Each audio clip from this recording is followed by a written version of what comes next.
Kamusta guys? Let's get the ball rolling shortly, no?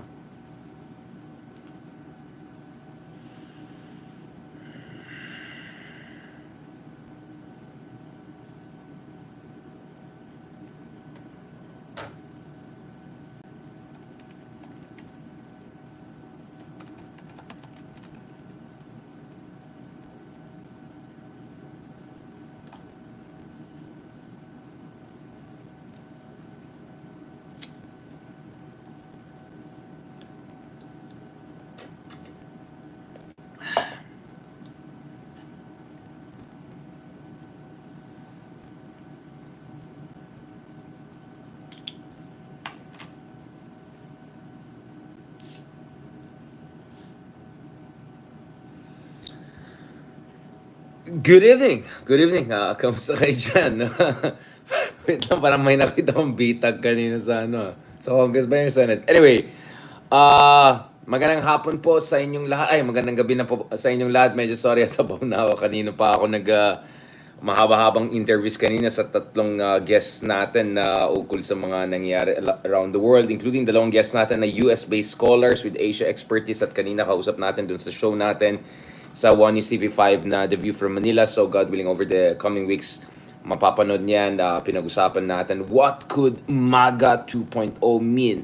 Make America Great Again 2024 to 2028. How could it be the same as or different from yung first version ng MAGA na nakita natin kay Donald Trump? Pinag-usapan namin lahat yan. So, abangan yan. We're gonna also try to have some of our guests also here on our own little show, on our own vlog. Dun sa isa pang podcast naman natin, The Bridge, which are with our friends from UK and the European Union. Doon naman may interview din tayo na eksperto from America next Monday naman. So abangan nyo rin yan. So right and left po, I'm doing my best to talk to people who know about US, who are from the United States, who are based in the United States, may Asian expertise, may Asian background, at anong implication nito para sa Pilipinas. As we speak, obviously, may mga advisory na at may mga babala, kumbaga, galing sa ating embahada ukol sa ating mga kababayan na medyo TNT, medyo nasa gray zone or delikadong sitwasyon pagdating sa kanilang residency, legality of ng kanilang residency sa Amerika. Mukhang advice dun sa mga ibang kababayan natin na medyo hindi pa na regularize or legalize yung kanilang position sa Amerika. Voluntary repatriation ang advice so far. So let's see how serious the things are going to get in the United States as we speak. Donald J. Trump, soon to be the 47th president of the United States, is assembling his cabinet. Meron na siyang chief of staff. Babae po itong chief of staff niya. I think from Reagan years pa ang kanya experience. As we speak, the cabinet is being formed. Not to mention potentially thousands of MAGA supporters being appointed to, if not packed into different positions in the government. And as we speak po, mukhang dinedrop na ng DOJ, Department of Justice sa United States, yung mga iba't ibang kaso nilalaban kay Donald Trump because obviously, as you know, once Donald Trump becomes the president, may immunity from suit siya, even if some of these cases have to do with his actions in private capacity. Nevertheless, kung binasa niyo yung Supreme Court ruling earlier, if binasa niyo yung jurisprudence, binasa niyo of course yung konteksto, political context in America, mukhang malabo na that Donald Trump can face any serious legal charges anytime soon as he is about to take charge of the White House once again. So sa mga susunod na araw at mga linggo at mga buwan, marami tayong kakausapin, marami tayong mariresearch, at para naman magkaroon tayo ng para mamulat naman tayo sa anong implication ng a second Donald Trump presidency. Obviously, alam natin marami sa ating mga followers, kababayan, Filipino Americans ay natutuwa na nanalo si Donald Trump. 51% of popular vote went to Donald Trump. So that tells you that a majority of Americans, or at least majority of the ones who bothered to vote, I have coalesced behind him. Although, of course, just to be clear, that's still a significant amount of votes, less than what, for instance, Biden got. Biden got almost, 81 million votes 4 years ago. And please don't give me this nonsense about, oh, that election was stolen.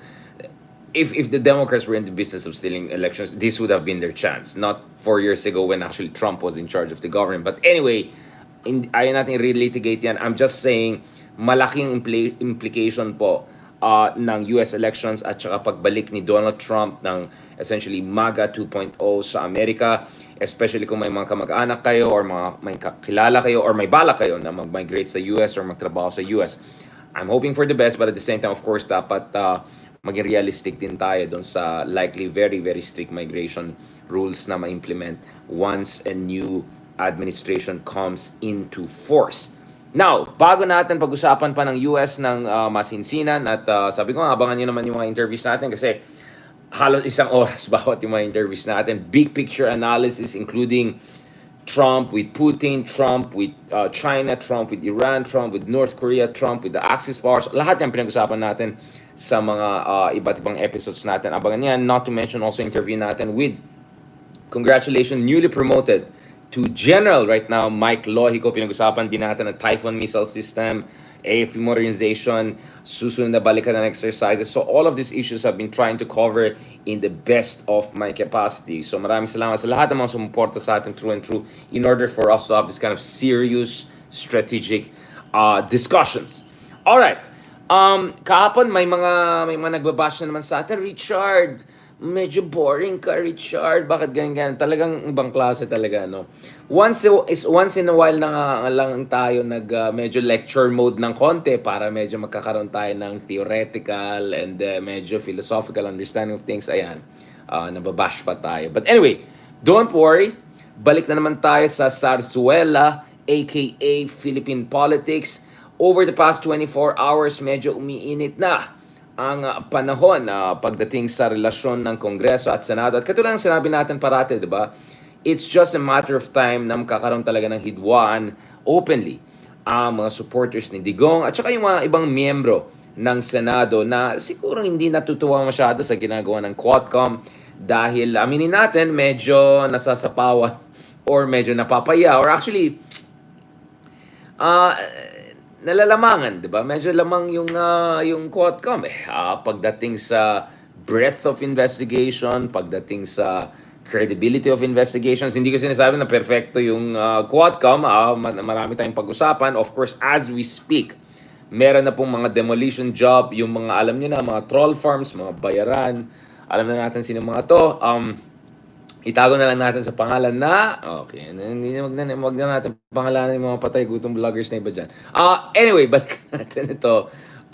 As we speak, no, ina-attack na yung Quadcom at katulad ng pinag-usapan natin sa RRM ng isang araw, just before the US elections, sabi nga natin, di ba, it's a matter of time na atakin yung mga Quadcom members kasi natathreaten na yung iba. Right? It's just a matter of time na may demolition job kasi natathreaten yung iba, nabubuking na yung iba.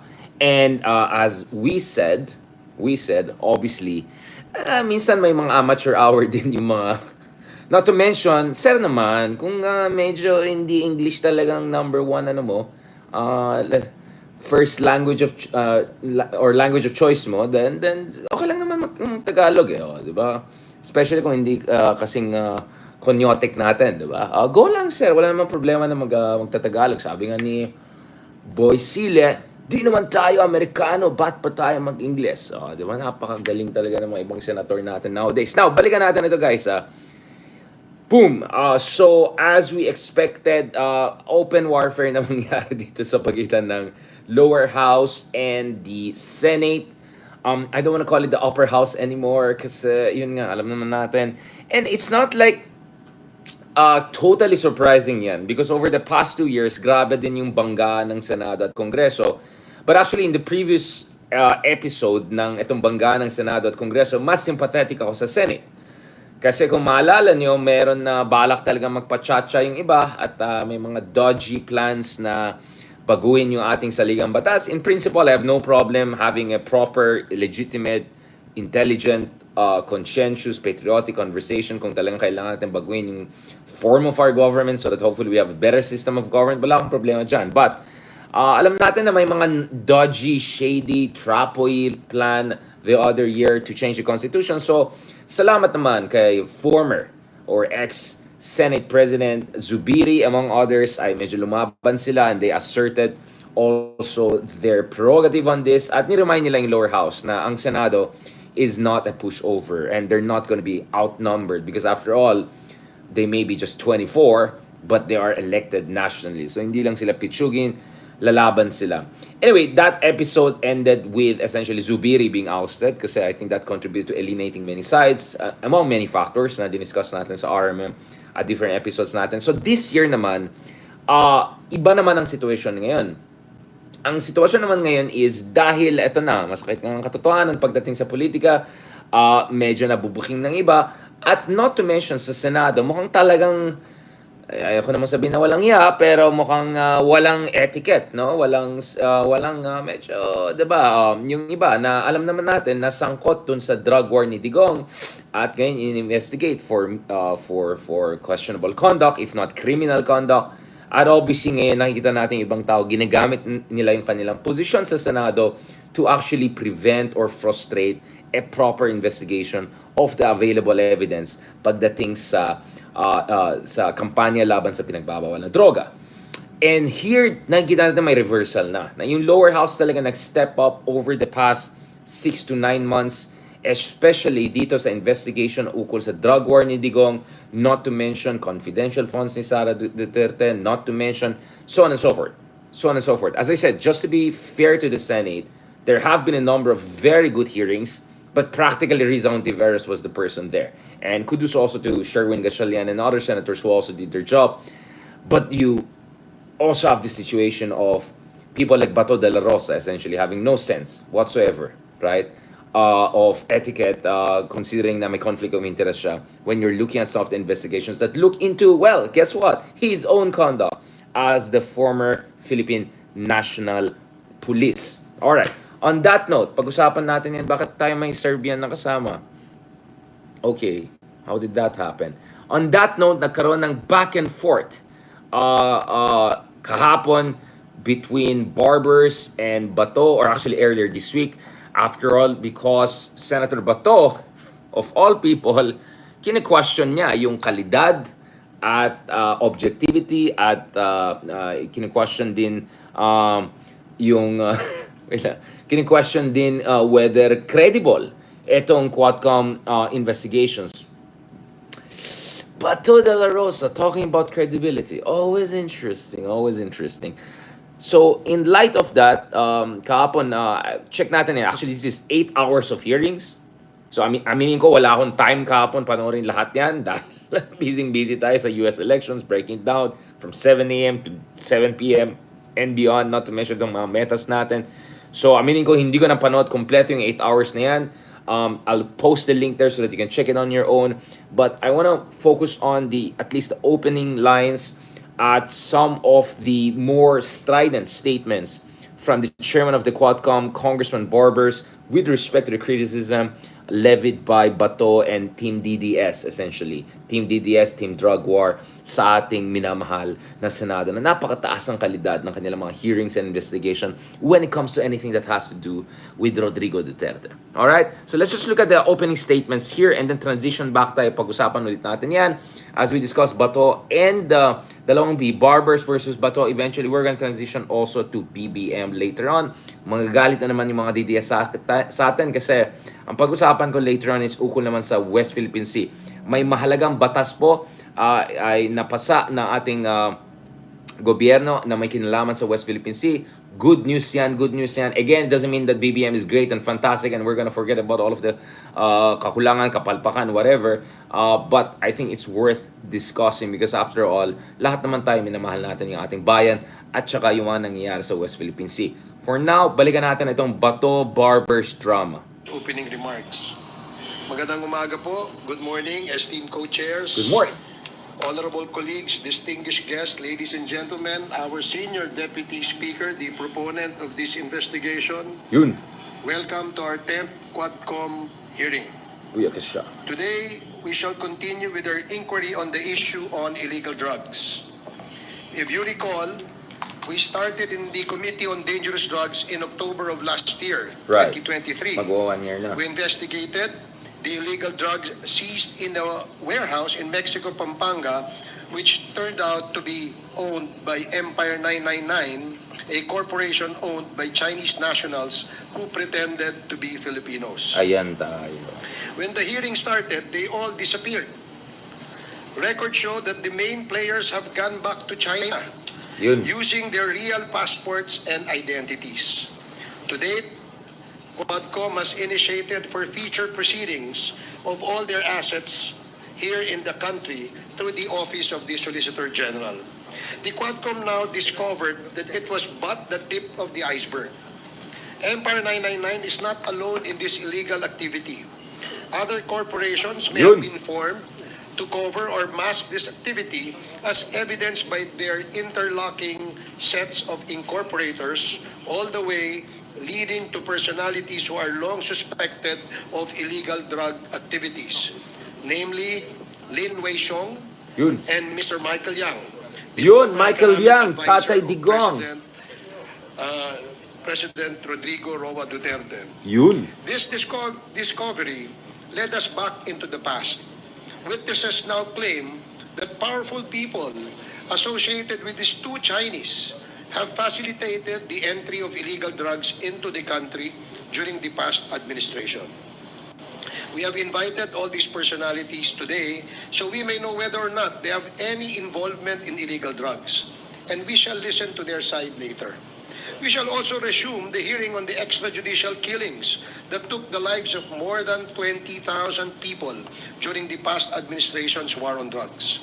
In our past hearings, names were mentioned, admissions were made, witnesses and resource persons appeared, questioned, vetted, and tested.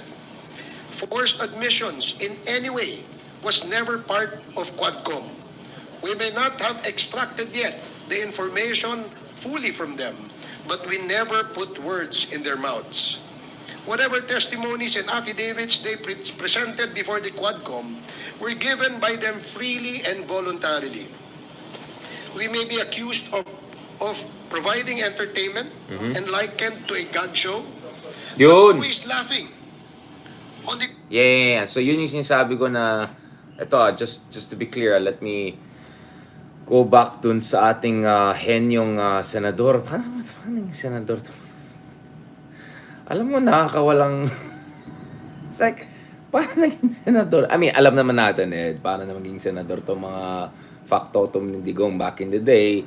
Bongo, Bato, yung mga ganyan types. But, nevertheless, diba? Nevertheless, medyo... Isa mapapaisip ka talaga saan papunta itong bansa natin, diba? Pagdating sa mga issue na ito. Ito. During yung hearing nung Tuesday, sorry, Thursday, ito yung response ni Barbers ukol dito sa De La Rosa's statements, no? Wait lang, I'm just trying to find the exact De La Rosa. So, we may be accused of providing entertainment likened to a gag show, but who is laughing? This is what Barbers said. On the contrary, the one who said that must be so full of himself they didn't notice that the joke was on him. I'm trying to find, Bato's statements exactly. Okay, later ko na lang hanapin. Forward ko lang sa inyo. Ito. contrary, the one who said that must be so full of himself that he didn't notice that the joke was on him. Yun. We are not here to pin down nor exonerate anyone. All we wanted was to know the truth. The same truth that the people have been longing for, most especially by the families of murder victims and the victims who survived. We intend to use these truths in crafting legislation, some of which we have already filed, as well as make recommendations to any agency to plug loopholes in their systems, if any is discovered. If along the way, people are found to be liable, it is our duty to make sure that justice is served. There is nothing funny about it. We only mean serious business. We have reached this point because in the course of the investigation, we found very disturbing facts and questions needing answers. We owe it to the people. As public servants, we pledge loyalty to them. They trusted us and voted us in office. We serve them. We will not use the Quadcom to exonerate ourselves and proclaim our innocence in the face of overwhelming evidence. Now, if I may, I invite all of you to look at the screen and see the inconvenient truth. These numbers are from the official PNP reports Yun, as tingnan published natin ito. both then and recently, last October 21. And not So ito Duterte administration war on drugs. Let me just put the numbers here from July 2016 to July 2018. Ito ay ayon sa PNP Index Crime data, alright? 217,830 ito yung mga apprehensions, and then kay Marcos naman from 2022 to 2024 you have 83,000. All right, okay, let him explain this. Sorry, we're looking at index crime, sorry. In terms of index crime, ang laki ng crime between 2016 to 2018. So this is the first 2 years of Digong versus panahon ni Marcos. So actually, if you look at it, look at the actual evidence, it's not very clear, guys, kung mas significant yung kung mas effective si Digong essentially in dealing with worse kinds of crimes. just made up stories by the Quadcom. Ikumpara po Rene, huwag kang natin epal, ikaw ang may unang audio 2 problem. taon ng Duterte at BBM administration. Tingnan po natin ang total ng krimen o tinatawag na index crime volume. Sa unang 2 taon po ng Duterte administration ay nakapagtala ito ng 217,830 na krimen. Samantalang sa parehong panahon naman sa BBM administration, ang krimen ay bumaba ng napakalaki, 83,059 o nangangalugan na pagbawas ng 61.87% sa index crimes.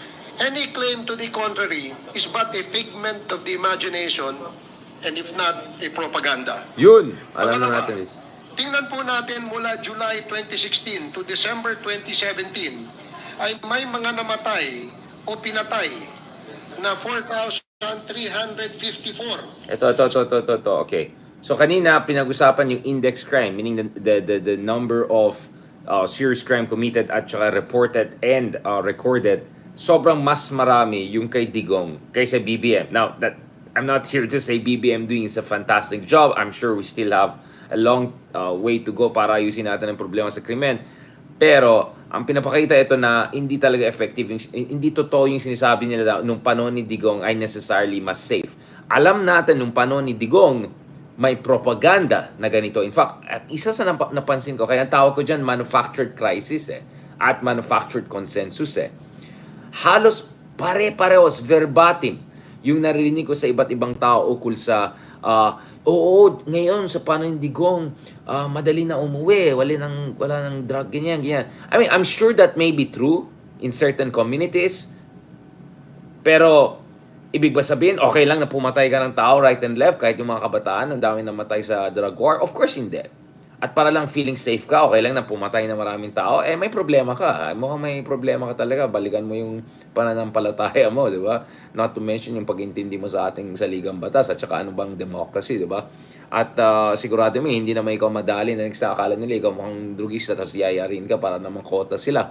Katulad nangyari kay Kian de los Santos. But, interestingly, kung tinignan mo mismo yung numero ng Philippine National Police, obvious dito, na yung panahon ni Digong, actually, statistically speaking, hindi significantly nag-decline ang crime or nowhere close to the situation of total safety and order na sinasabi nila. Ang daming propaganda. So dito, sang-ayon ako sa mga kaibigan natin na malaki yung role ng disinformation. Dito talaga sang-ayon ako na pagdating sa drug war ni Digong, ang daming fake news trolls, mga bayaran, mga walang hiya na gumagawa ng essentially manufactured consent and manufactured crisis. But when I say manufactured crisis, hindi ko sinasabi na walang problema. Meron problema. Pero sobrang in-exaggerate. Kung 7 out of 10 yung problem, ginawang 20 out of 10. Right? 3 times worse. Right? Kung ang Pilipinas ay problematic compared sa neighboring countries natin, in-exaggerate nila para mukha tayong Mexico or Colombia nung 70s and 80s or something. Para naging mukhang narcos na tayo. So yun ang sinasabi ko, na may talagang may element of propaganda, manufactured fear and crisis. At unfortunately, maraming naniwala doon. So we're hoping na hindi na mangyari ulit yung mga ganitong sitwasyon. So ngayon, kung titignan mo talaga yung mga numero, obvious talaga na yung claims ng mga DDS about, oh, mas safe ngayon and all, doesn't stand true to facts. Doesn't hold water under scrutiny. Natay na 4,354 sa mga police anti-illegal drug operations. So ito yung official lang, ha? Habang 16,000 naman at 355 naman ang pinatay na mga riding in tandem at mga di pa nakikilalang mga salarin.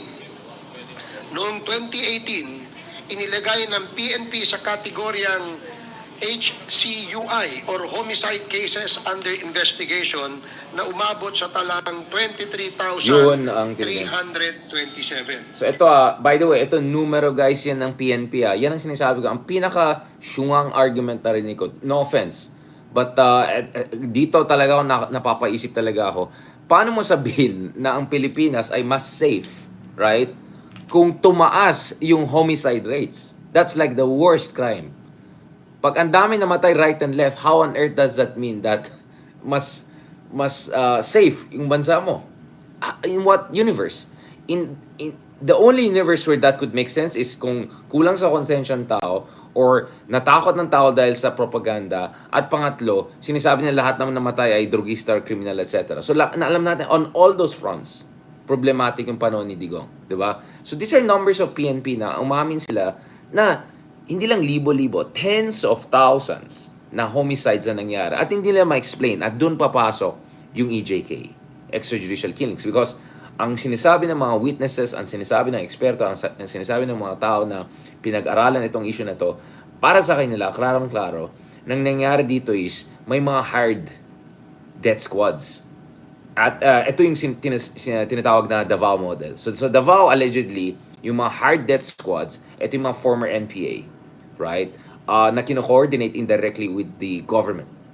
And on the national level, na-replicate ito nung panahon ni Digong, right? So, yung unexplained homicides and EJK, connected yung dalawa na yan. That's why hindi maitatago ng PNP yung lawak ng yung daming tao na namatay, diba? Hindi nila ma-deny yan. All they could do is just to mumbo-jumbo around how to classify it and what does it mean. Pero yun talaga nakakatakot talaga yung nangyari ng panahon na yan. Samantala, mula July 2022 hanggang katapusan ng 2023, ang bilang ng mga napatay sa mga legitimate police anti-illegal drugs operations ay 73 lamang po. Pangatlo, may kabuuan na 115,435 na anti-drug operations na nakalikom lamang ng 3,294,44 kilos ng shabu na nagkakahalaga ng 18.43 billion pesos sa unang 2 taon ng dating Pangulong Rodrigo Roa Duterte, habang sa mas kakaunting anti-illegal drug operations lamang sa parehong panahon sa BBM administration ay 84,676, subalit nakalikom na mas maraming shabu na umaabot sa 6,481.16 kilos. The anti-drug campaigns under former President Rodrigo Duterte from July 2016 to July 2018 and the current President Ferdinand Marcos Jr. from July 22 to early 2024 represent contrasting approaches in tackling illegal drugs and the crime in the Philippines. While both administrations aim to reduce drug-related crimes, their methods and resulting outcomes reflect significant strategic and operational differences. Here is a detailed comparison of the first 2 years of the administration's campaign. As been shown earlier, ang numero po ay hindi po nagsisinungaling. Ito po ay galing sa Philippine National Police. Duterte's anti-drug campaign was characterized by an aggressive, highly visible approach involving frequent operations and a high fatality count. His administration focused on eradicating drug activity at all levels, which led to widespread arrests and significant drops in crime, but also raised concerns over human rights and due process. In contrast, the Marcos administration appears to have adopted a more refined approach with an emphasis on improved crime-solving rates and efficiency in enforcement.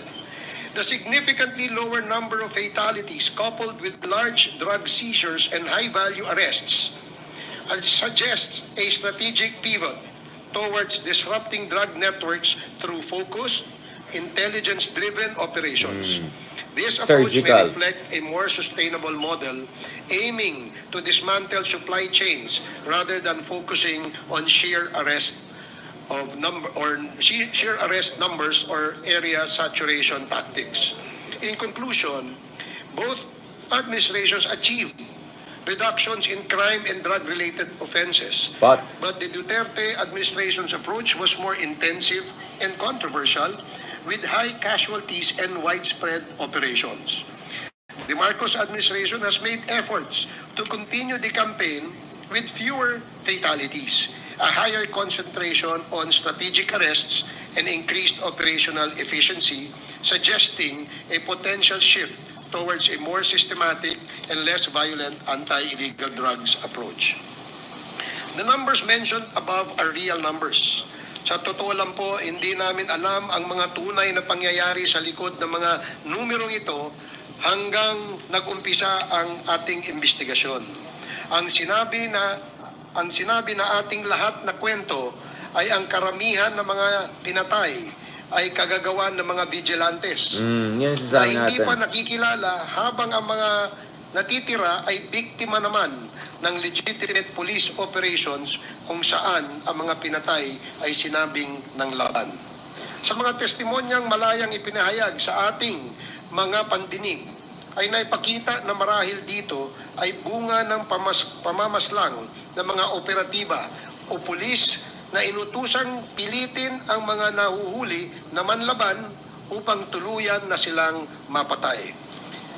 Sa pahayag ng dating Pangulong Duterte sa Senado, sinabi niya na totoong sinabihan niya ang kapulisan Yun. na mag-encourage o So, ito yung sinasabi ko na yari pa rin si Digong sa mga sinasabi na even if dun sa Senado ay insulated siya ng mga factotum niya at saka yung mga medyo mahina-hinang senador dyan, gagamitin pa rin yan laban sa kanya dun sa mga hindi factotum na forum or hindi mga fake na hearings no, or questionable hearings. mukin ang mga suspects na lumaban upang patayin na sila at nang sa gayon ay matapos na ang problema. Mas nakakagimbal ang mga pahayag na may pabuya o reward ang mga operatibang makakapatay ng mga nasa listahan ng drug personalities. Hindi ito may kakaila sapagkat marami na ang nagsabi, kabilang na si dating Special Assistant to the President na ngayon ay Senador Bongo, sa kanya mga interviews noon, kasagsagan ng war on drugs. Ang pangakong pabuya ang malamang na naging dahilan ng paglobo ng dami ng pinatay. Yan, okay, may epal dyan na nagsabi. Hindi, tama lang ginawa ni Digong kasi dami nagsumuko. Kung nagbasa kayo, kung ginamit niyo yung, yung attention span niyo ng konti, malalaman niyo maraming pa nga na sumuko, pinatay pa rin. At nang nangyari pa nga doon, kinota-kota lang sila. Anong hindi niyo naintindihan? Na Japix yung war on drugs na yan, na bara-bara yan, na may quota system na yan, may incentive system yan. Anong hindi niyo maintindihan doon sa sinabi ni Digong mismo? Na ini-encourage yung mga kriminal, sineset up sila essentially. Ano hindi niyo nakita? Bulag ba kayo yung ginawa kay Kian de los Santos? Sinama lang siya doon sa kota. Maya naman kayo sa sarili niyo bago kayo magsalita. Without validation of the so-called narco-lists, names may be added at will, whether or not the person is a drug personality. Yun, isa As pa. in the case of General Wesley Barayuga, whose name was added to the list. Oh, isa pa. Ito na naman sasabihin ko dun sa mga ka-DDS na kaibigan. Paano nyo alam na talaga yung mga nilagay sa listahan ay totoong drugista? Paano nyo alam na yung mga pinatay ay hindi lang pinatay para lang kota? Or yung mga pinatay, mga small time lang para makalusot yung mga big timers para wala silang trail of evidence or walang magchuchuchu. Gamitin nyo kasi yung utak nyo bago kayo magsalita. Way after he was killed. May mga nagsasabi na maganda ang mga naganap na patayan. Ayan, Sapagkat yung mga walang drug iya dyan lords naman nagko-comment. po ang napatay o ang mga adik na kriminal. Subalit sa aming investigasyon, lumalabas na may mga ibang drug lords nga na napatay, subalit iilan lamang. Samantalang madaming mga malalaking drug lords Yun! na nagpatuloy sa kanilang gawain. Yun! Si Peter... At na protektahan pa ng gobyerno at nabigyan pa ng titulo imbes na Yun! maimbestigahan. Yan. Yari Libo-libo kayo. ang mga pinatay na mga tricycle drivers, homeless na nasa Yan ang sinisabi kayo, mga walang yan nagdi-defend dyan. Okay sa inyo na pinapatay lang yung mga small timers, pero wala kayong sinasabi ng mga totoong mga big timers. Alam natin sino yan, nakatakas sila ulit. Alam, mahiya kayo sa balat nyo, di ba? construction workers. Yan yung mga at pinatay na simpleng ordinaryong tao. Na halos wala nang ang makain at walang laban, mga taong napagtripan na lamang. Yun, kay Ito ba si ang Kian. mga drug lords? Pangkain nga, wala sila. Pangdroga pa kaya? Mga batang inosente, gaya ni Kian de los Santos. Yun. Basta na konsunadahan ka, delikado ka na. Lahat ng patay, may reward na katumbas. Sino ba ang ayaw maging ligtas ang ating mga lansangan sa mga masasamang elemento? Subalit kung ang mga pinalit sa mga masasamang elementong ito ay mga otoridad na naghahanap buhay, mas nakakatakot maglakad sa lansangan at baka masama ka sa missing persons or unsolved homicide cases. Ipagpalagay na natin na mga adik ang ibang pinatay. Bakit pa tayo naglaan ng daang-daang milyon sa pagtatayo ng mga drug rehab centers kung papatayin din lamang natin sila? Ito ba ang dahilan kung bakit hindi nagamit ng full capacity or in full capacity yung ating mega rehabilitation center na nandoon sa Nueva Ecija? Pag drug addict ka ba, wala ka ng karapatang mabuhay dahil wala ka ng silbi sa buhay? Ang mga pinatay ay mga tatay, nanay, anak, kapatid, apo, mga membro ng pamilya na may mga nagmamahal. Napakinggan natin dito ang kanilang mga naulila. Sila'y kaawa-awa at kalunos-lunos. It is really sad that human lives were lost and wasted just to prove a point that we are against illegal drugs. The right to life is paramount as it is God-given and precedes all other human rights. Without life, there can be no rights. Quadcom will not sit idly by. Ganda rin yun. Without life, there are no rights. Diba? Yung, ito, panglaban din nila, yun din sa sinasabi ni Digong eh. I'm for human lives, not human rights. Gamitin niyo naman ang utak nyo. Paano ka naman magkakaroon ng, kung bara-barang pinapatay mo mga tao, kaya may human rights ka, para sigurado mo hindi pagtripan yung mga ordinaryong tao at hindi scam yung ginagawa ng drug war. Now, mamaya may comment pa ako dito. Don't worry. Ang sinasabi ko, buti nga sinasabi nila, finally, ito. Di sana narinig natin noon pa, but mamaya na yan. In the face of all these discoveries, we intend to get to the bottom of all these issues fairly, honestly, and truthfully. Hiningi po namin ang inyong buong pagtitiwala.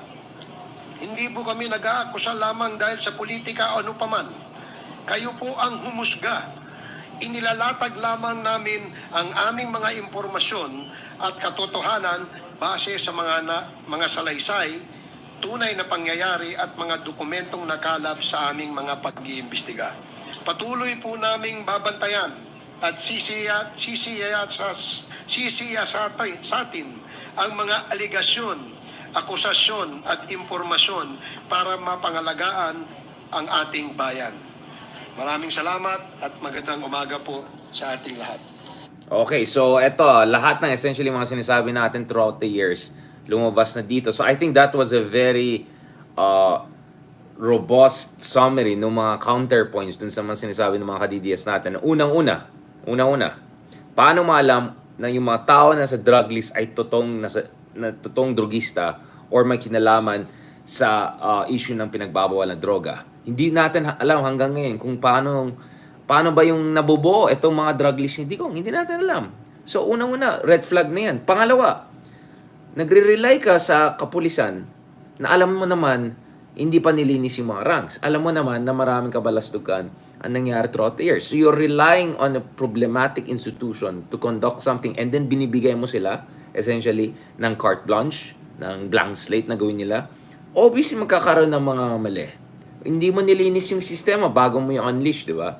Pangatlo, even if sabihin natin, yung mga nandun sa drug list At dito papasok yung argument na yan eh. Marami sa kanila actually sumuko. Ito mga small timers lang. Siguro dodroga ng konti para makapagtrabaho lalo. Para pwede sila 24 hours kasi hirap na hirap sa buhay. May utang, kailangan magtrabaho. So, ibig sabihin kung gumamit sila ng konti, patayin mo na lang, okay lang. Ibig sabihin, elitista ka. Yan ang parati ko sinasabi. Yung mga walang iya dyan na may time na mag-Twitter at Facebook. Tapos magka-comment sila, ikaw, Richard, konyo ka. Ikaw, Richard, gano'n. Kami, mga ordinaryong tao. Wait. Ordinaryong tao ka? Mas Englishero ka pa nga sa akin eh. May time ka pa mag-Twitter. Siguro naka-Starbucks ka pa habang nag-Twitter pa sa akin.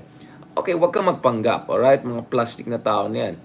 At kayo ang totoo ng elitista. Kayo mga walang hiyang tao na okay sa inyo na patayin yung mga ordinaryong tao dahil ordinary lang sila. It is on you. Pangapat, kung talagang sincere si Digong sa war on drugs, bakit nakalusot yung mga big time na drug lords? Yung totoong drug lords na kilala natin. Bakit ang dami ito mga mainlanders na mga drug kingpins at mga drug laboratory ay nag-prosper pa nga nung panahon ni Digong, di ba? Ang dami pang pumasok mga pogo, hindi natin alam talaga yung mga gumagawa ng iba. Baka triad pa nga yung iba. Gamitin niyo yung utak niyo bago kayo magsalita, alright? Panglima, yun lang ba talagang solusyon?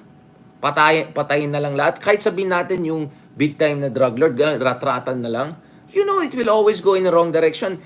And sixth, and the most important one, my goodness, paano maging mas safe ang isang bansa kung ang taas ng homicide rates, hindi mo alam kung sinong pinapatay. At eto pa, alam pa natin, kinokota at pinagtitripan lang yung iba. Para lang may pakita yung tatay na ewan na yan. Diba? How is a country safer kung nakikidnap lang yung Korean businessman? Nakita mo na pulverized pa doon sa loob ng Kangkram eh. Right and left, ang dami mga business community people ay nagagalit at natatakot pumunta sa Pilipinas ng panahon na yan. Napakapangit yung reputation natin. And importantly also, na-interview po natin si Prime Minister Mahathir ng Malaysia, nandito siya ng 2018. Tinanong ko sa kanya, ano ba talaga dapat solution natin? Di ba, ikaw strong leader, ganyan. Sabi niya, go to the supply. Huwag mong patayin yung demand. Pag pinatay mong demand, mukha ka ng Banana Republic, go to the supply. At alam natin saan galing yung supply ng mga shabu, mga crystal methamphetamine, mga ganyan. Alam natin yan. Pero syempre, walang ginawa si Digong kasi galing nga. Alam na natin yan, di ba? Gamitin nyo yung utak nyo. Alright, nung time na yan, dahil yung tatay nyo nasa poder at mayabang kayo, marami kayong mga bayaran na walang yung patay gutom na vloggers yan, napapatahimik yung mga tao. Pero ngayon, napapasalita sila. Having said that, let me just say, right off the bat, unang-una, siguro mas maganda yung ginawa ni Congressman Barbers ay hindi niya kinumpara lang si BBM at saka si Digong. Sana kinumpare niya multiple administration. Para naman hindi mukhang propaganda for BBM yan. Alright? Yun ang unang kong sabihin. Sana kinumpare, let's say, Ramos to Pinoy, to Digong, and then to Marcos, and then sabihin, ito yung mga ginawa, ito yung nangyari, ito yung index crime, ito yung number of unexplained deaths, ito yung mga drug confiscation, ganon, para magkaroon tayo ng fair across administration. Kasi nung ginawa na tinabi yung Marcos at Digong, medyo para sa akin to be honest, it comes off a little bit partisan. Bakit BBM lang at saka Digong i-compare natin? May ginawa rin naman yung ibang administration out, titignan natin.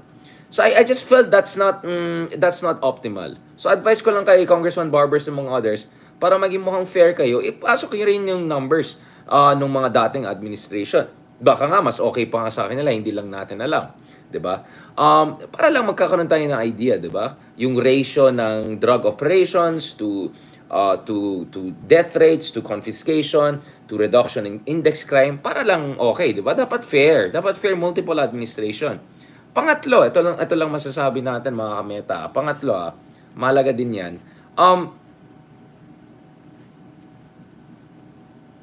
Saan kayo nung panahon? Yan ang mahalaga. Saan kayo? 'Di ba congressman pa yung iba diyan?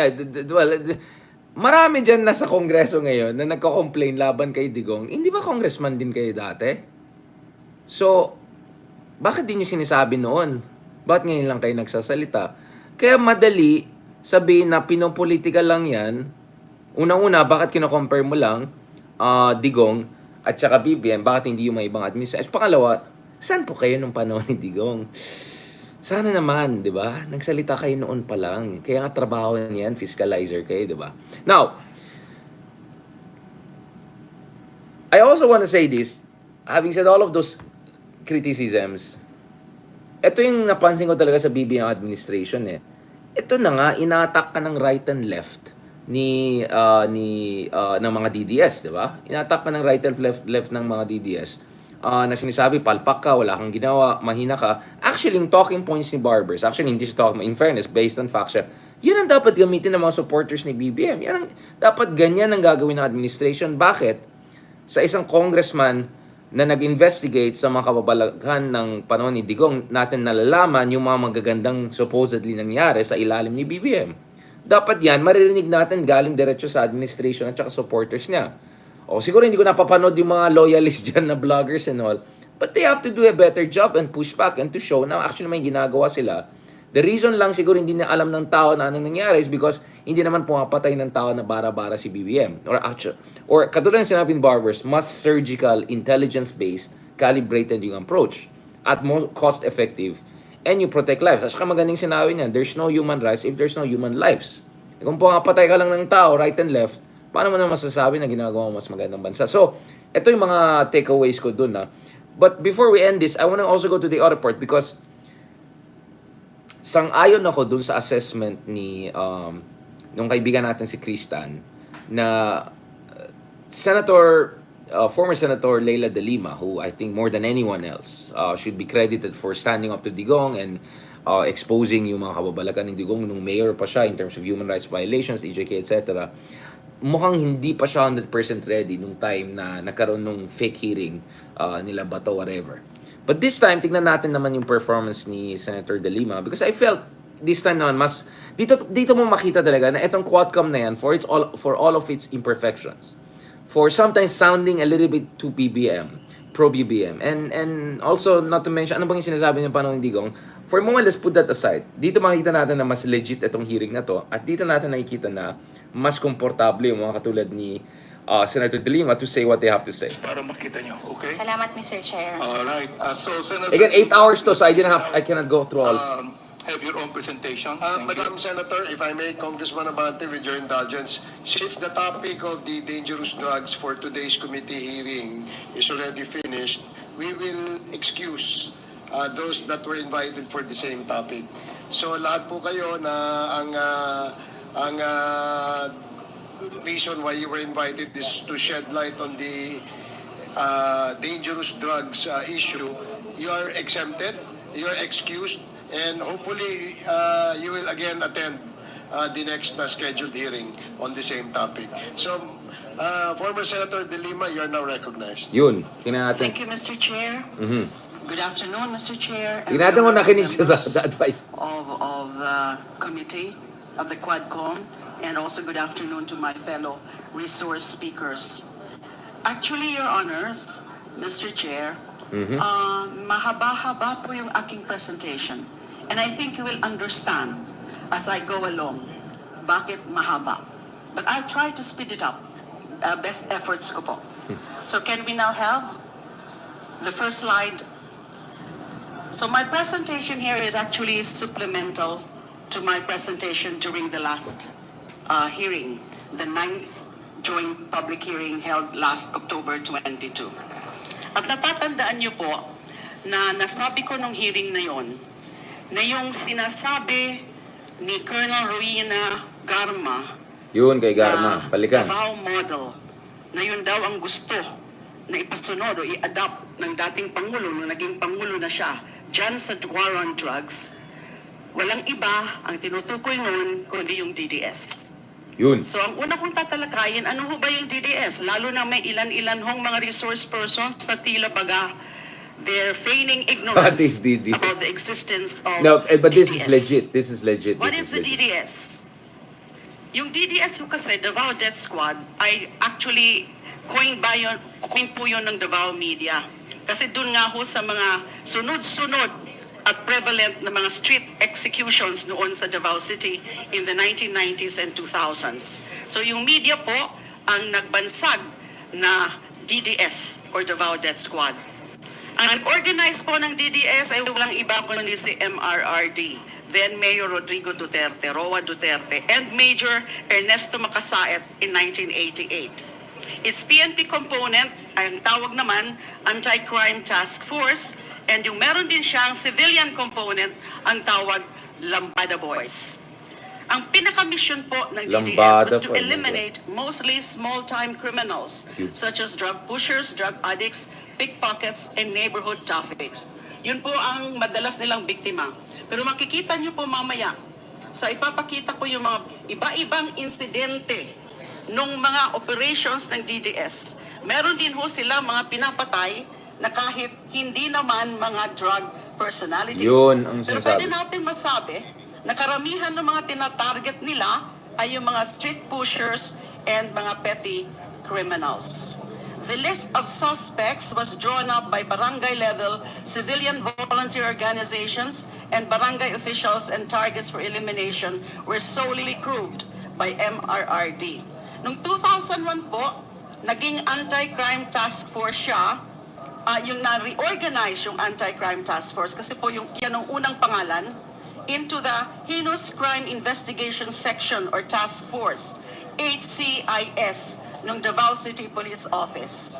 The DDS was organized into several assassination units consisting of Ayan na. one policeman handler and 3 civilian assassins responsible for... So, ito yung mas... Dito nakikita natin, guys, na una-una, imagine if Senator De Lima becomes a congressman, you can imagine how she's gonna perform during hearings and all.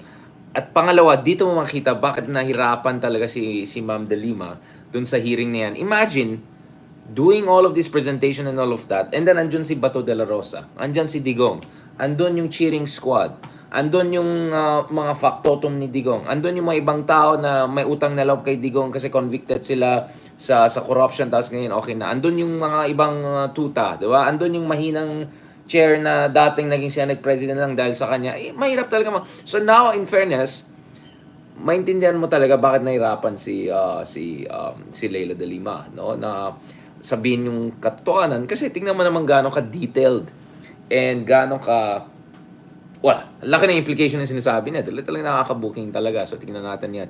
Uy, Max Common, duwag kang mais ka. Mga walang yung mga trolls na bayan na yan. Suspected criminals and targeted individuals as approved by MRRD. Nasabi ko rin po last time na in exchange, those DDS members ay meron po silang rewards, bonuses, and perks galing mismo sa yun. MRRD sa kanyang confidential Hindi lang pala yung mga vloggers yung bayaran sa Mayor's Office. Talagang... Meron ho yung HCIS as DDS, meron po siyang policeman complement of around 20 officials led by Inspector Fulgencio Pavo, who was succeeded by Senior Inspector Junicio Abude. Karamihan po ng mga policemen na yan na supposedly members ng DDS ay in-identify po ni Edgar Matubato nung nag-appear siya sa Senado noon sa aming inquiry sa Senate Committee on Justice and Human Rights. Doon po sa hearing na yon, they all denied na miyembro sila ng DDS. Maski si Las Cañas noon, si Arturo Las Cañas, right, nung unang pag-appear sa Senado, dinenay din niya na walang DDS. Pero later on, binawi po niya, rinikan po niya sometime in February 27 na totoo na merong DDS. Meron pong 4 na dumping grounds yung DDS. Yung pinakamalaki, yung Laud Gold Camp, Firing Range, Quarry in Barangay Maa, under SPO4 Bienvenido Laud. Another is yung known as the Gaisano property, guarded by June Casas alias Commander Toothpick, which contains around 200 bodies. The third is the Mandog Mass Grave under SPO3 Jimtan. The fourth are the waters around Samal Island. So maski doon. Si Matubato ang caretaker nung mayor of the Mayor Antalans Resort. Yung biktima ho ng DDS, according to data dun sa investigasyon namin at saka yung mga sinasabi nila Matubato and Las Cañas, numbered anywhere from 2,000 to 4,000 from 1988 to 2008. Sino naman po si Edgar Matubato? Siyempre, kilalang-kilala na po yung pangalan, but exactly sino po siya? Reminders ulit, Siya po yung pinaka among the first members of the DDS. Ang Yun. tawag nila sa kanila, nung una, ay Lambada Boys. At 18 years old in 1977, miyembro po siya ng CHDF, yung Civilian Home Defense Force, up to the time when it became Militia. the CAFGO under the Cory administration.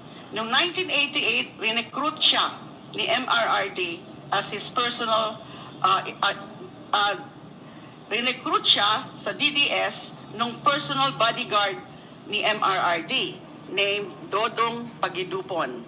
He was officially employed by the Anti-Crime Task Force of Davao City in 1988, and then later kasama na rin siya sa Heinous Crime Section of the Investigation and Detection Division of the DCPO in 2001. Pinangalanan din niya po. Makikita niyo sa screen kung sino pa yung mga ibang members ng Lambada Boys. Yun. Umalis po siya sa DDS noong September 2013 against the wishes of his colleagues kasi free-named up siya at tinorture siya ng makasamahan niya for the murder of Cebu businessman Richard King in June 2014. So umalis po siya sa Davao, lumapit siya sa CHR regional office no in another region, not Davao region. Ayaw niyang pumunta doon. And eventually napunta na rin po siya sa DOJ where he was placed under the Witness Protection Program. Pero nung nanalo na po si Duterte, si Mr. Duterte as president noong May 2016, umalis po si Bato from the WPP of DOJ. Nag-testify po siya, kagaya ng sinabi ko, in the Senate Committee on Justice and Human Rights Inquiry in September of 2016.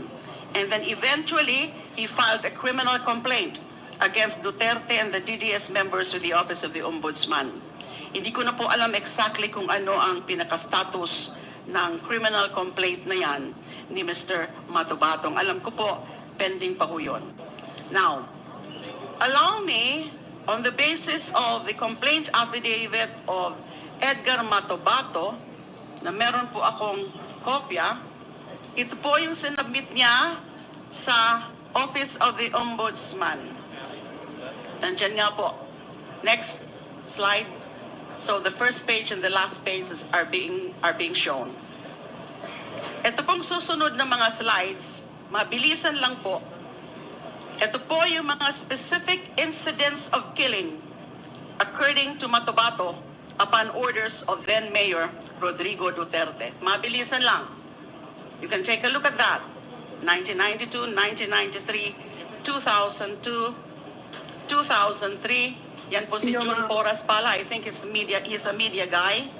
2007, 2010, 2013. So, kitang-kita niya lahat ng ebidensya talaga dito. Hindi ko na No? po mga babanggitin kasi medyo para ko mas mabilis. But those are shown in the slides. Grabe talaga, no? Merong 2013. Resibo talaga, kompletong mga resibo Yan ang mga alam na mga incidents of killings ni Edgar Matubato. Meron siyang personal or first-hand knowledge about these killings at ang sabi niya, these are upon the orders of MRRD. Now, nung tinanong po siya under question number 23, nung kanyang complaint affidavit na sinubmit sa Ombudsman, what is the role of Mayor Rodrigo Duterte in all of this? Now, we quoted verbatim yung sagot niya under question 23. Makikita niyo po dyan. Siya ang nag-uutos sa pagpatay. Kapag kilala ang biktima o big time, pumupunta si Duterte sa Laod Quarry para siguraduhin na yung nga ang target at para manood sa pag-chop-chop ng bangkay. Minsan siya rin mismo. Next, please.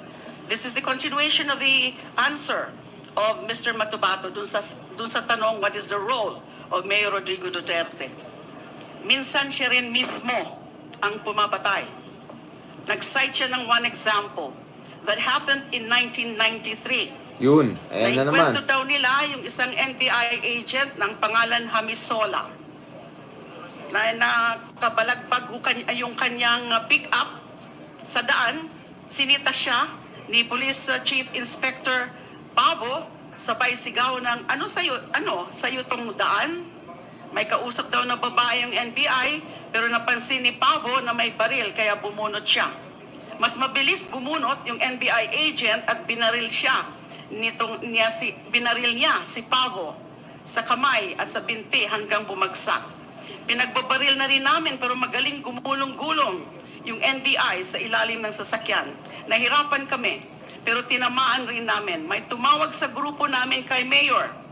Pagdating ni Mayor, inubos niya ang 2 magazine ng kanyang Uzi sa katawan ng NBI agent. Grabe, no? Halos 200 Oo, nabasa ko yan. balang binuhos sa NBI agent. M14, 45, tsaka Armalite. Grabe. Overkill talaga. Walang kaso na nangyari kasi kinausap ni Mayor si Director Hernandez ng NBI Davao. Grabe. That is from this complaint affidavit as filed with the Office of the Ombudsman. Sino naman po si Arturo Las Cañas? Kilalang kilala na rin po natin ang kanyang pangalan. But who exactly is he? Isa po siyang pulis ng DCPO from 1982 to 2016 and naging operations team leader ng DDS. Nagsimula siya sa pagka-PO3 in 1989 at nag-retire po siya as SPO4. In 1989, na-assign siya sa Mayor's Unit of the DCPO kasama yung ibang mga miyembro ng Anti-Crime Task Force. Grabe. Yung Anti-Crime Task Force plus the Lambada Boys comprised the DDS from 1988 up to 1998. MRRD's co-founder of the DDS was Major Ernesto Macasait. Pinangalanan din po niya, nasa slides, yung ibang members of the Anti-Crime Task Force. Pero bago yung DDS, part po si Arturo Las Cañas ng Intel Group of Task Force Aguila, where he found out that then fiscal RRD, Rodrigo Roa Duterte, was a covert member of the People's Court of the CPP-NPA in Davao Yun and lang. tried policemen, soldiers, and other government officials in absentia to be later assassinated by the NPA Sparrow Unit. Sabi pa ni Las Cañas, nakuha daw po yung ideya ni MRRD of putting up the DDS from the NPA People's Court. Yun yung sinasabi ko, Sparrow NPA connection Unit. In 2001, na-reorganize po yung DDS into the Heinous Crime Investigation Section Task Force at si Las Cañas po ang naging team leader for field operations. Sinabi rin ni Mr. Las Cañas na yung nanlaban bonus actually originated from the DDS model. Ang tawag po nila noon is salida or scenario. He testified before the Senate Committee on Justice and Human Rights in September 26. That was when he first testified before the Senate. I was still the presiding officer as the chairperson of that committee before I was ousted. And he denied Matobato's accusations. Pero he resurfaced in January 2017. Kung natatandaan niyo po, meron siyang press con. Right. At sinabi na nga niya, inamin na niya na talagang miyembro siya ng DDS, Yun na lang. talagang meron DDS. In February 2017, nakakulong na po ako noon. He was again presented as a witness of the Senate Committee on Public Order and corroborated Matobato's testimony on the DDS. Mahanap In mo lahat ng mga yan, 2020, online yan. He Oo. was granted limited immunity by the ICC and submitted his 186-page statement. Yun. I also have a copy of the Ay, sorry. a copy of the Las Cañas ICC The communication. affidavit. It's Yeah, thick. It's very thick. Masyado pong detalyado. Yung Consists of NPA connection, 186 di ba? pages. And Keep that in mind, bakit kaya obsessed si Digong parati sa NBA? Bakit parati parang galit na galit siya sa mga NBA? Bakit parating may mga nagsabi dahil, that's your way of making tago doon sa sarili mong connection. Not to mention, huwag natin kalimutan, may mga iba't ibang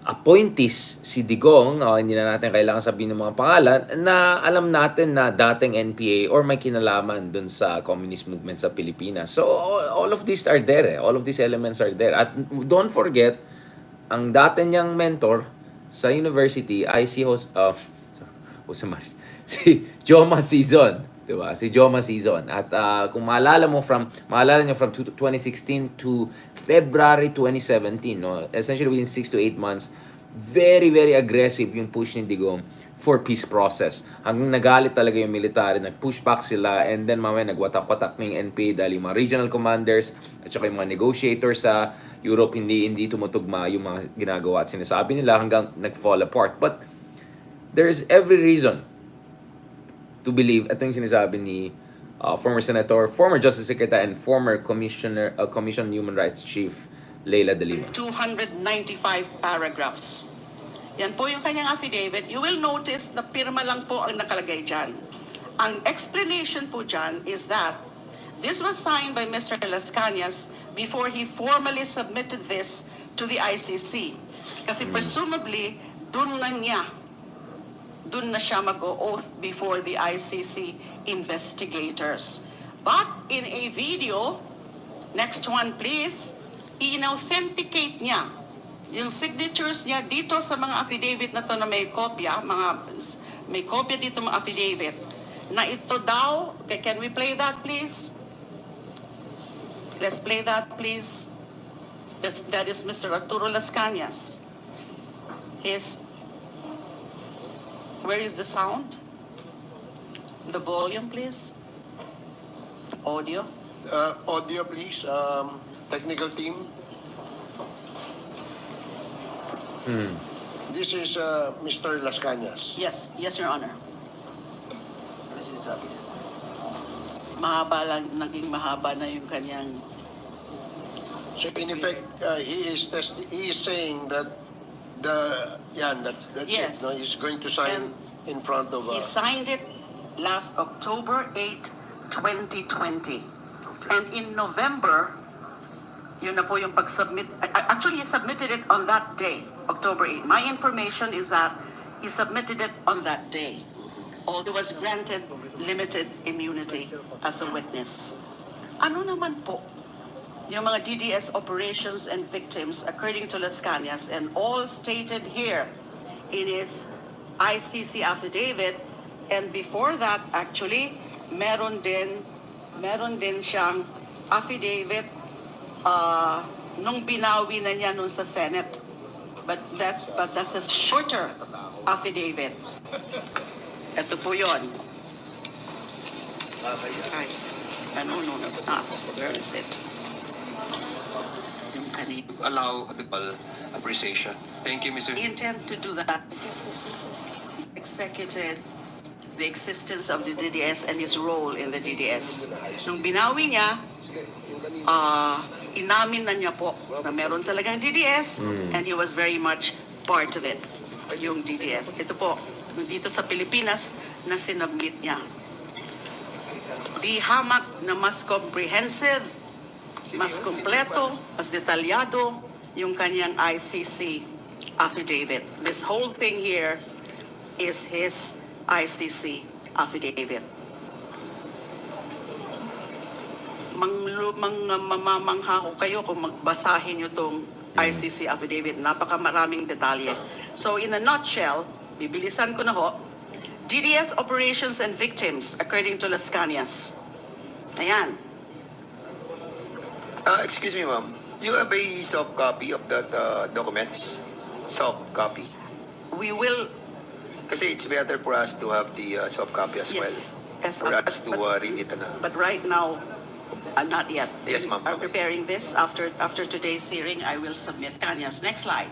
Ito yung operations. Sunod-sunod na po yan. Marami pong slides yan. Pero para ho hindi tumagal, yan ho natin dyan lahat. Those are the DDS operations and victims na alam ni Las Cañas because he either participated or in fact has knowledge about it. And in this, it was upon the orders of MRRD. Ayan, marami po yan. Next slide. Iba-ibang killings. Some are indeed suspected drug personalities. Iba petty criminals. lalo na yung tungkol dun sa the brothers. Ano na si Brother Ilaya?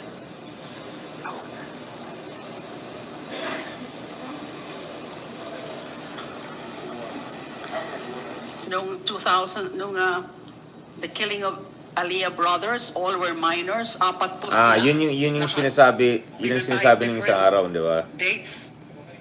I just wanna forward. Yeah, to David. To David. Ito yung si Kaloy. Alam niyo si Kaloy Conde. Na-interview din natin dito sa podcast natin. So you're free to check also yung interview natin with Kaloy Conde. Actually, minention itong pamilya kung saan apat na kapatid ang na-EJK sa Davao. At ito yung mga petty criminal at most or at worst. At na-EJK po silang lahat. Ganun kamalala yung approach ni Digong sa law and order. Ganyan kabara-bara, ganyan kabarbaric, to put it mildly, or to put it rather honestly. So guys, I want you guys to watch that. I'll put the link dyan sa baba para lang ma-check nyo sa ating mga different platforms. Mabigat po yan. So I want folks to think about it.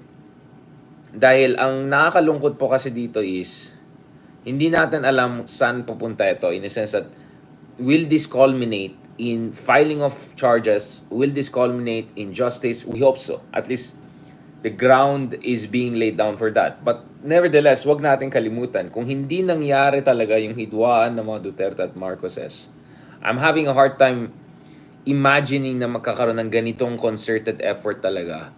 No offense but I'll have a hard time imagining that there will be a concerted effort to have a politically difficult and a very sensitive hearing like that. This is a very sensitive hearing kasi grabe, talaga nabubuking talaga yung mga kababalakan ng nangyari. So nakakalungkot din in a sense that it took a political fight for this truth to come out. But who knows, maybe this is also how sometimes justice happens. So the least we can do right now is pay attention, look at those facts. Kailangan mag-ingay ng tao, kailangan mag-mobilize ng tao, kailangan natin maglagay ng pressure, at kailangan natin i-call out yung mga walang hiya na nagpo-protect dun sa mga tao na ang dami nila mga krimen laban sa ating bansa. Yung mga sangkot dun sa bara-bara drug war na yan, yung mga nagdi-defend dyan, yung mga propagandists dyan, mga bayaran na trolls na yan. So it's just sad to see that it took a political fight to create the conditions for justice and for truth to prevail and hopefully for justice to prevail. But sana darating din ang araw kung saan hindi natin kailangan na magkakaroon ng political fights or infighting para magbubukingan. Sana magbubuking talaga yung ibang tao kung talaga may maling ginawa. At sana yung mga sinisabi ng mga congressman na yan, sana sinabi nila noon pa habang nangyayari ito. Kasi at this point, ang dami na namatay Di kung sana noon pa lang may konting pushback, baka at least we were able to save more lives and prevent more catastrophe or disaster. On that note, maraming salamat. Medyo mabigat tong topic na to, medyo mabigat ang issue na ito.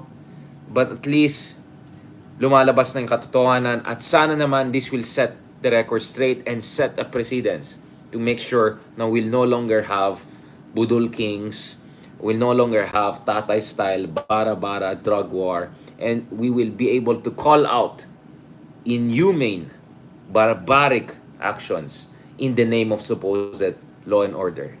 Sana naman. So we have to make sure of that. On that note, thank you very much.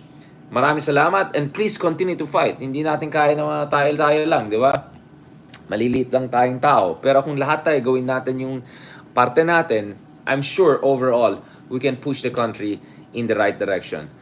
Maraming salamat. God bless you. Thank you so much. And please continue to also follow us on different platforms, whether on Facebook, on YouTube, on TikTok. Kanina nakita ko yung pinost ko ng isang TikTok na akala ko baka wala nang pumansin kasi wala tayong oras. Busy. Minsan last minute ko lang ganun, tapos ilalagay, CapCut ko lang ganun, ilalagay ko lang ganun. And ngayon nakita ko medyo nag-trending na rin po.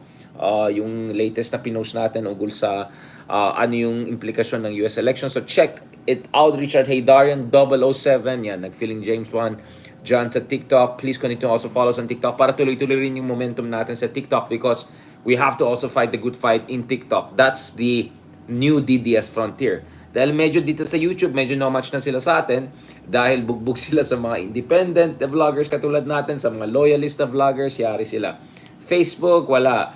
Twitter, no much. But sa TikTok, medyo malakas ang yung mga DDS. So, please also continue to support us. And also on Spotify, tuloy-tuloy lang sana supportan niya sa atin yung Deep Dive with Richard Hidaran para tuloy-tuloy rin yung mga events natin.